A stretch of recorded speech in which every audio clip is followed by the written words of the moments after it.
What does he have to do with this? Let anything, you know what I'm talking about. Let anything. No, I don't have to say it right now. Don't worry about it. I don't got to say it up here. Let anything happen. And I'm going to show you and him. Bet. Shape. 145. Yeah. In shape. You know what I mean? So this is different from a Crawford coming up to 168, but we know his walk around weight is probably 170, 180. Fight that I couldn't believe, that was too insane and honestly just baffling to think would be a real fight in 2025 reminds you that combat sports are... Chaos erupted at the press conference for the Gervonta Davis vs. Jake Paul showdown, transforming what was meant to be a simple promotional event into an explosive confrontation.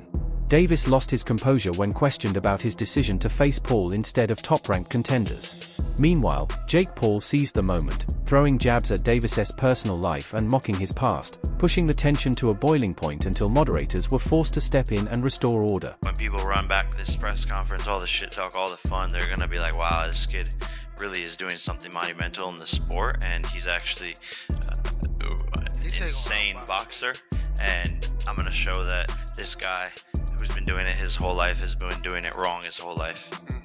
What'd you say, Tank? He said he gonna outbox me. Whoop-de-doo.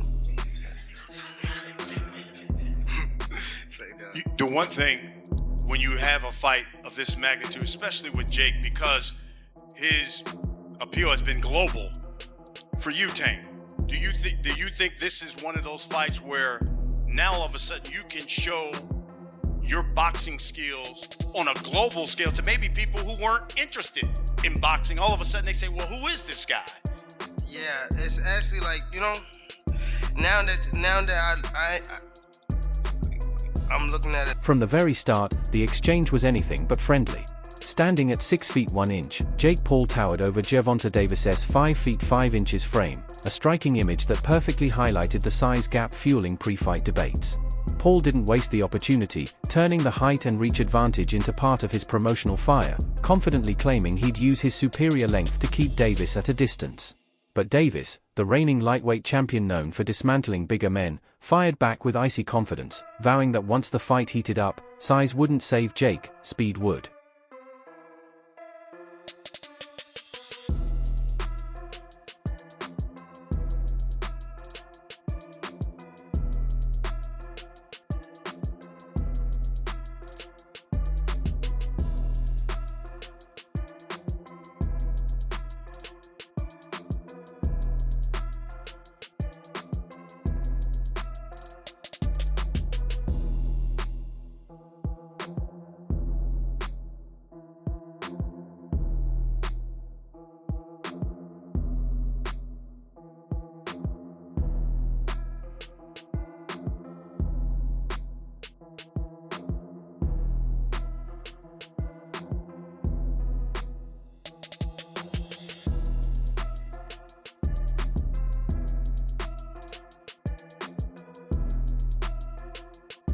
One of the main flashpoints was the staggering size difference between the two fighters.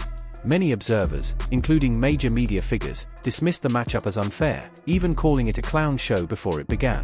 Gervonta Davis, an undefeated and highly decorated lightweight champion, was stepping into the ring against a social media star turned boxer who naturally fights at much heavier weights.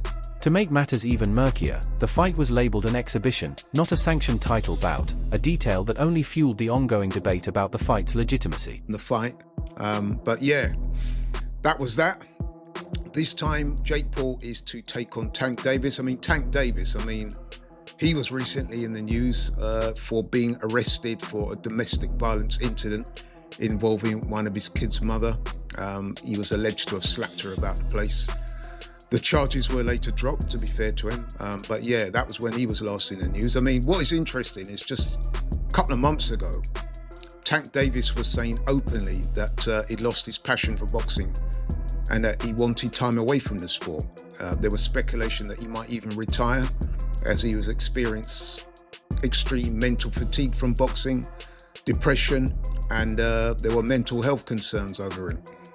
However, I guess the opportunity to earn a truck full of money, fighting a completely worthless exhibition fight against Jake Paul, was enough to make him change his mind about boxing. Funny that, isn't it?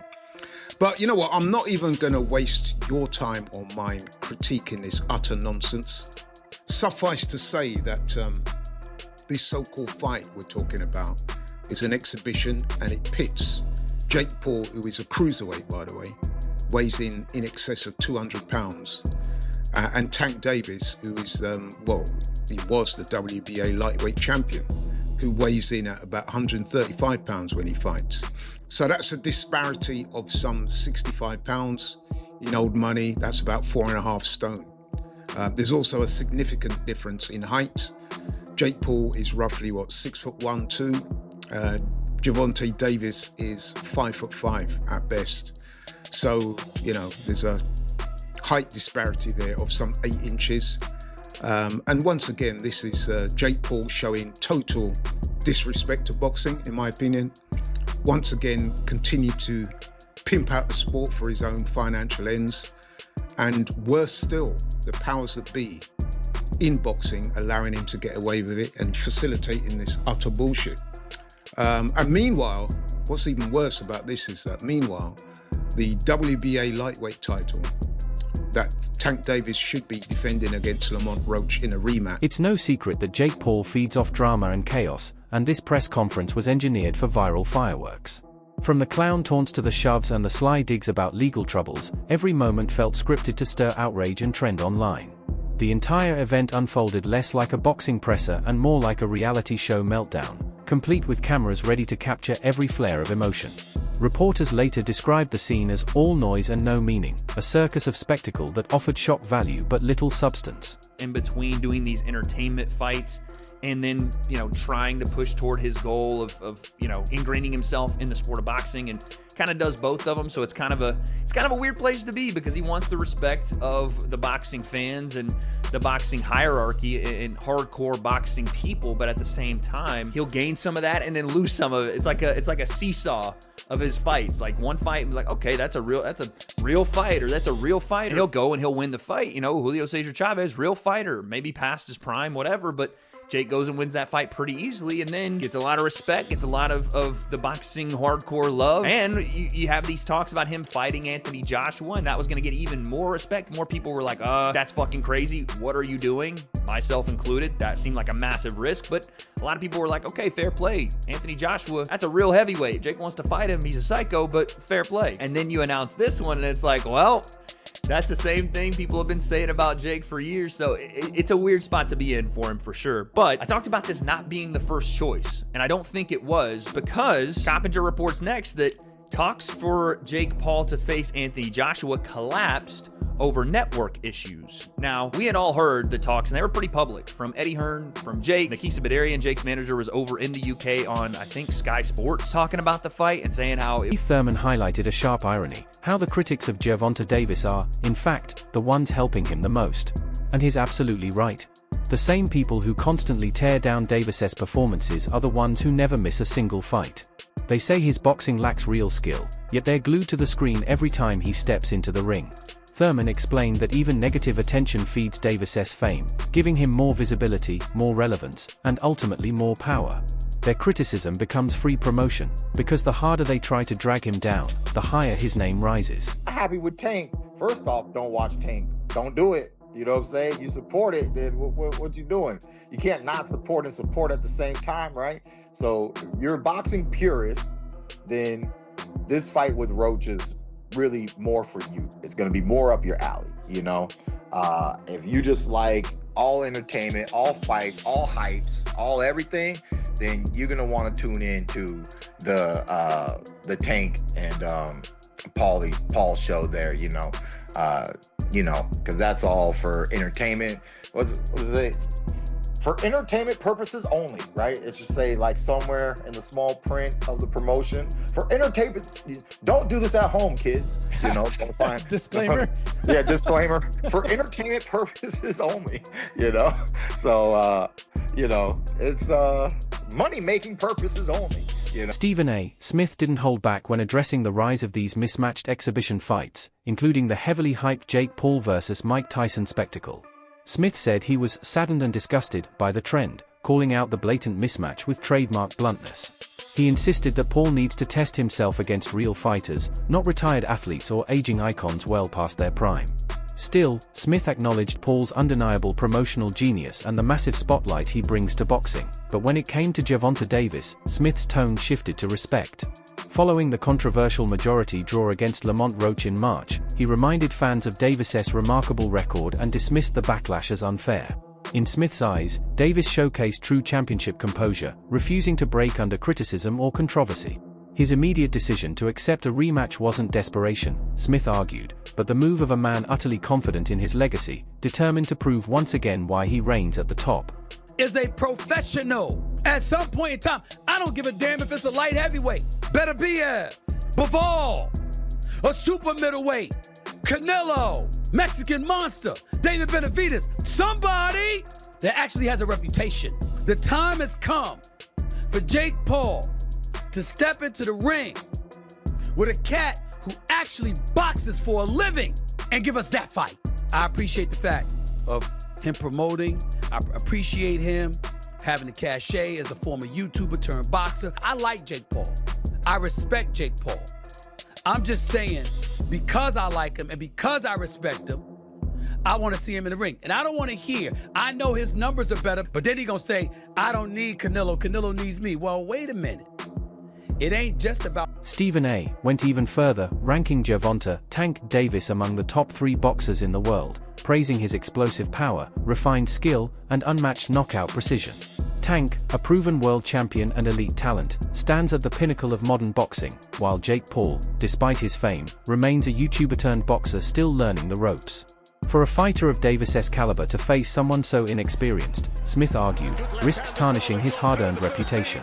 In his eyes, this matchup falls well below Tank's standard, and that's exactly why he bluntly declared, Tank should be ashamed of this fight.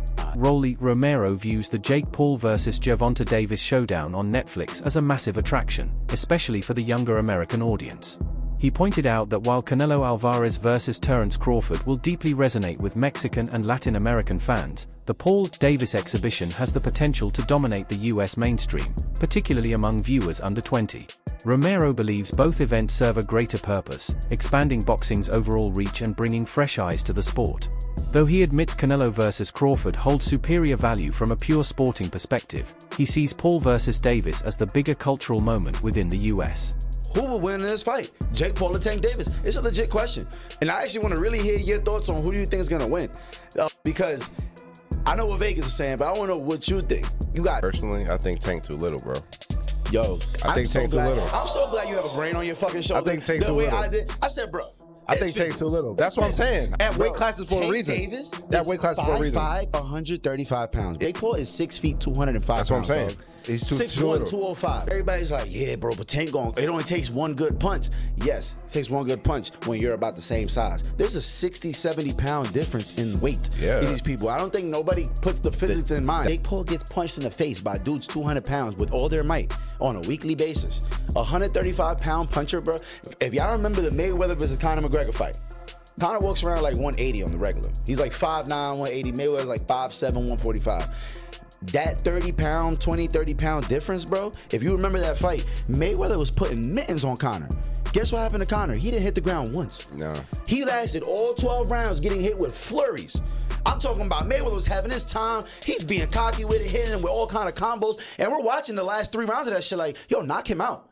And you know what? He could not knock him out because Conor gets punched by people that are 170, 180 pounds on a regular. And just that 20, 30 pound difference, it was like impossible for him to do anything. And that's exactly what I feel like. WBC lightweight champion Shakur Stevenson issued a stern warning to Gervonta Tank Davis as hype built around his potential exhibition with Jake Paul. Stevenson didn't mince words, calling Tank's decision to entertain such a matchup disrespectful to the sport of boxing. He argued that if Davis truly wanted to solidify his credibility, he should step in the ring with a real contender, like him. Brimming with confidence, Stevenson declared himself the best fighter in the division, daring Davis to prove otherwise by facing him instead of chasing spectacle. What do you think about the rumors of Tank and Jake fight? Man, Tank disrespectful to the sport if he choose that over fighting with me. I'm the best fighter in the sport. I've been telling him that. He called cap on it. So if you won't call cap and say I'm not who I... Former heavyweight contender Eddie Chambers sent a serious warning to Jake Paul ahead of his upcoming clash with Gervonta "Tank" Davis, emphasizing that Paul's previous opponents haven't truly prepared him for what's coming. Chambers explained that Davis brings a deadly mix of speed, knockout power, and high-level ring IQ, traits Paul has almost never faced. He pointed out that most of Paul's wins came against older or inexperienced fighters, while Davis represents a completely different caliber of competition. In Chambers' view, Paul will need to raise his entire game to survive, because under pressure, Tank's elite skill and composure could brutally expose every flaw in Paul's boxing. But this is social media, this is what is created. There's a lane that Jake Paul has created. Honestly, I'm not mad at him for it. He's gotten a lot of fighters and, actual fighters some shine. It also has done for women's boxing a lot. So I'm not mad at him for what he's been in boxing and what he's created.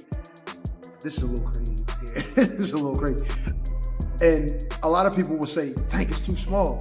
Let me tell you something.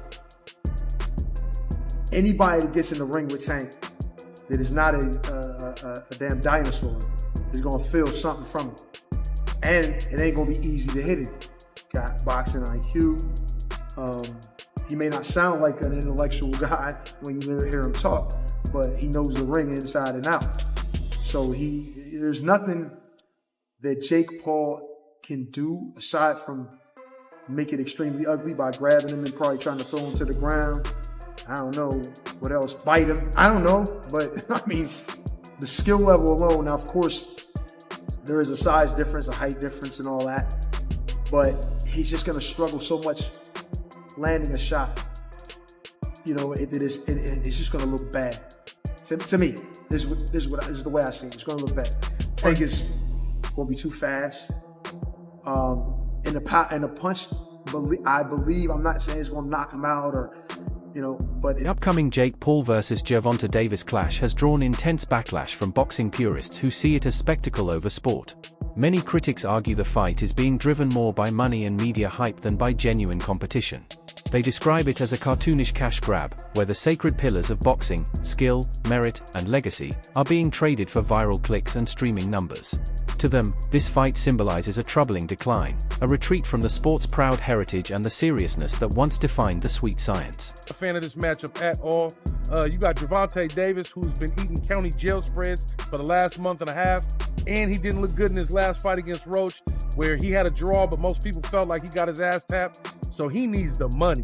Then you got Jake Paul, who gets to beat on a nigga a whole foot shorter than him and 100 pounds lighter than him. And I think this is just nasty work. This screams money grab.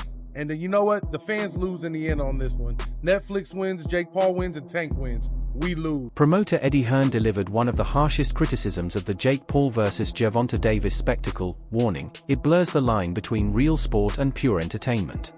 Hearn argued that when boxing shifts from genuine competition to showmanship, the sport begins to lose its soul. He dismissed the fight as less of a legitimate contest and more of a business production, designed for views, clicks, and pay-per-views rather than athletic merit. According to Hearn, normalizing these types of matchups threatens boxing's credibility, teaching fans to crave drama and spectacle over true competition. The Paul versus Davis fight has since become a flashpoint for controversy, widely criticized as an outrageous mismatch.